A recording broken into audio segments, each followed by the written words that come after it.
Today was my last day of middle school, and I can't stop thinking about how much I'm going to miss middle school.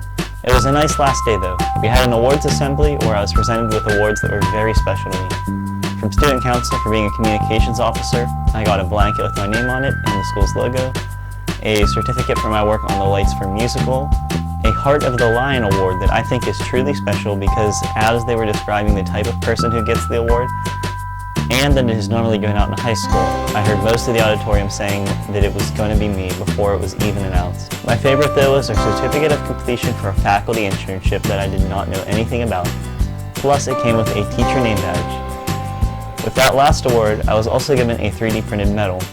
That last award was very special to me because it was given to me by Mrs. Kozic, who runs the Makerspace at my school.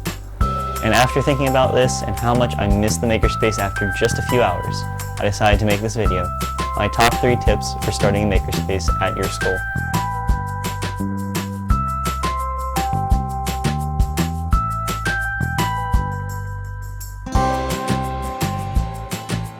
So, number 1 is to start with what you have.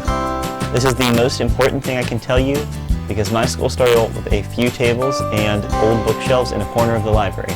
We had paper, started collecting cardboard scraps and plastic bottles.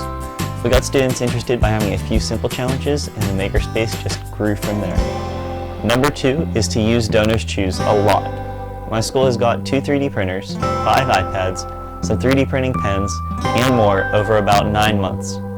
Keep spreading the word about your Donors Choose projects, like this video that I made for my school, and write some grants to help you pay for the projects.